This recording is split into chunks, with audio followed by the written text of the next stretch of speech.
Muy bien, amigos, ya estamos en compañía de Aida García Naranjo. Ella es vocera de Gana Perú, uno de los miembros del equipo de transferencia y voceada también entre las que podrían ocupar el Ministerio de la Mujer. Muy buenas noches, ¿cómo está usted? Muy bien, muchísimas gracias, muy amable. Muchas gracias por la presentación. ¿Serán mis amigos los que me vocean? Bueno, uno nunca sabe si son los amigos o los enemigos, pero de todas maneras, como dicen, que hablen bien, que hablen mal, peor es que no hablen. Que hablen, ¿No es una buena filosofía, dicen.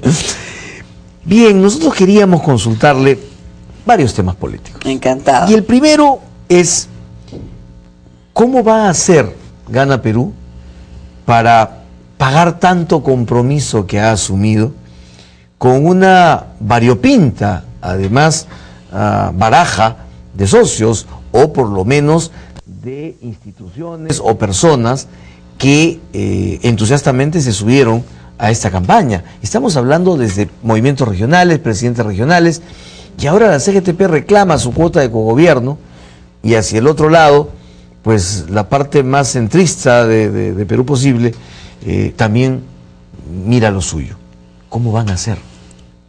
Bueno, planteándonos un gobierno de consenso y un Perú para todos, eso es lo primero, como estrategia general.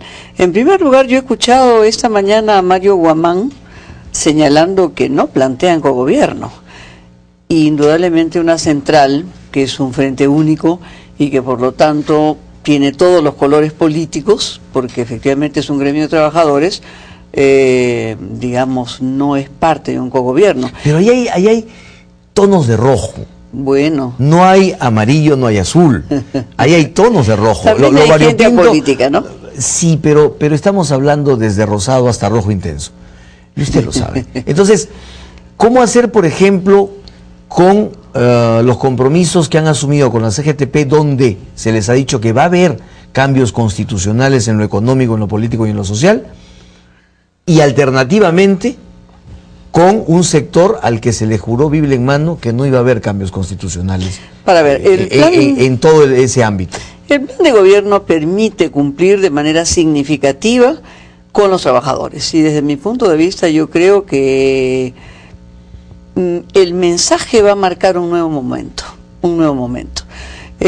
porque por supuesto que se tiene que cumplir el hecho de un nuevo salario que no será nunca más el mínimo vital, que en realidad es un mínimo mortal, como muchas veces lo he dicho, ¿no? 750 soles. 750 soles. Pero curioso, es fundamental. Pero curioso, lo que se ha dicho es, varios voceros han dicho, bueno, eso depende del Consejo Nacional del Trabajo. ¿Cómo? ¿No es una propuesta, no es una promesa del Ejecutivo? Bueno, no sé quiénes habrán dicho que depende del Consejo Nacional del Trabajo, pero es una oferta electoral que debe de cumplirse. Debe cumplirse. El 28 de julio. El 28 de julio, desde mi punto de vista, debiera anunciarse. Yo no redacto el mensaje presidencial. Por supuesto, pero indudablemente, por supuesto que sí, pero lo digo en el buen sentido de que debe de cumplirse desde mi punto de vista, y es un salto cualitativo, porque en el periodo del presidente Toledo se le aumentaron a los trabajadores 50 soles. Y en el periodo del presidente García se le han aumentado otros 50 soles. Es decir, que en 10 años se les ha aumentado 100 soles. Y ahora efectivamente 150 soles. Es fundamental que este primer día que se llega, de partida y no al fin del mandato, se incrementen esos 150 soles. ¿Esto reactiva la economía? Por supuesto que sí. ¿Esto genera movimiento en la economía? Por supuesto que sí. Indudablemente para la CGTP es un reto importante, sí, porque estamos hablando de un sector asalariado, no estamos hablando del sector informal, no estamos hablando de la pequeña empresa dentro de ellos. Esto genera, le iba a decir justamente eso, genera un problema en la pequeña empresa, genera una imposibilidad de seguir luchando por la formalización de la pequeña empresa, que justamente no quiere sobrecostos. La experiencia brasileña nos ha dicho, como experiencia, digamos, reactivando vía el empleo, que se reactiva la demanda. Al reactivarse la demanda, la pequeña empresa también se beneficia. La pequeña empresa de calzado, la pequeña empresa de vestido, la pequeña empresa de alimentos, la pequeña empresa de transformación de productos manufacturados, porque cada uno de esos trabajadores dispone de 150 soles más que no los guarda en el banco. No, que los mueve, que los invierte, ¿no es cierto? En más zapatos, en más ropa. Los consume. No digo, los consumo en el sentido de la compra de consumos, ¿no? De bienes, en el sentido de zapatos, ropa, camisa, chompas, alimentos, cine, taxi, ¿no? Entonces, eso reactiva la economía, ¿no? ¿Cambios constitucionales? ¿También de entrada hay que proponerlos? Hay que proponer cambios constitucionales. De todas maneras. De todas maneras. ¿En qué líneas? Yo particularmente creo que el centro de la propuesta de Ollanta Humala, hoy día presidente electo del Perú, es una propuesta muy sencilla de entender. Nos queda claro de que el crecimiento ha sido muy importante, pero está claro lo que él nos ha dicho. A mí hay una frase que me ha gustado mucho, que no es una frase, digamos, mucho más construida, como a veces suelen hacer algunos candidatos, pero nos dice: no quiero un Estado que tenga soroche. Yo la primera vez que le escuché me quedé muy sorprendida y dije: ¿qué quiere decir Ollanta Humala? Dijo: yo no quiero ese Estado que llega a Ticlio y que ya no quiere pasar a mirar la sierra ni a mirar la selva. Eso es lo que quiero decir. Quiero un Estado atlético en el sentido de ágil, no en el sentido de grande. Un Estado que sea capaz de ir al último rincón del Perú a verificar por qué no se hace la obra pública, por qué no se hace el hospital, por qué no se hace la cuna más, por qué no se aplica la pensión 65. Yo creo que lo va a hacer. Es un presidente muy joven, es un presidente con mucha voluntad, con mucha vocación, en el sentido de querer gobernar. Ahora, ¿no será que la CGTP está sintiendo que el que tiene el soroche es Ollanta Humala, es decir, un mal de altura que ha hecho que ya se olvide de quienes fueron sus socios abajo? ¿Por qué se lo digo? Porque se ha reunido con la CONFIEP, pero no ha recibido a la CGTP todavía. Entonces, ¿no será que tienen miedo que el soroche se le haya dado a Humala? La CGTP fue a visitar hoy día Ollanta Humala y se produjo una movilización de construcción civil que terminaba con una visita a Ollanta Humala. El presidente ha estado solamente 3 días en Lima, indudablemente ha recibido al conjunto de otras fuerzas políticas, de otros sectores políticos. A nosotros nos parece muy bien que eso se haya producido. Y pero no ha recibido a los trabajadores. Va a recibir a los trabajadores, va a recibir a los trabajadores, tengamos calma. Quedan muchísimos días hasta el 28 de julio. Hay una agenda prevista en donde indudablemente él se reúne con los trabajadores. Hoy día, por ejemplo, se reúne con todo el Cono Norte, es decir, todos los pobladores. Recordémonos que la PEA ocupada, sindicalizada, tiene un peso significativo y la población tiene un peso significativo mucho mayor.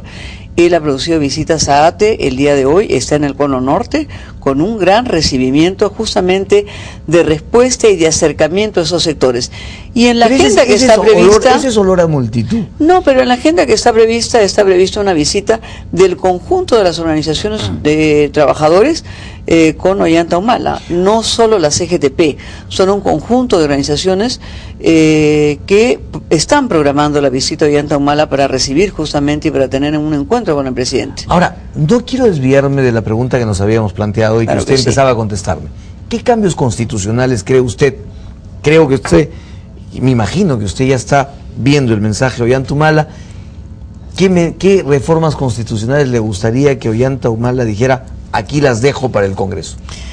El centro del cambio requiere, digamos, de una reforma tributaria. Régimen económico. Yo creo que el régimen económico, particularmente el tributario, porque digamos hay que garantizar la estabilidad monetaria, la estabilidad del Banco Central de la Reserva, garantizar su autonomía, todos esos elementos no van a ser modificados.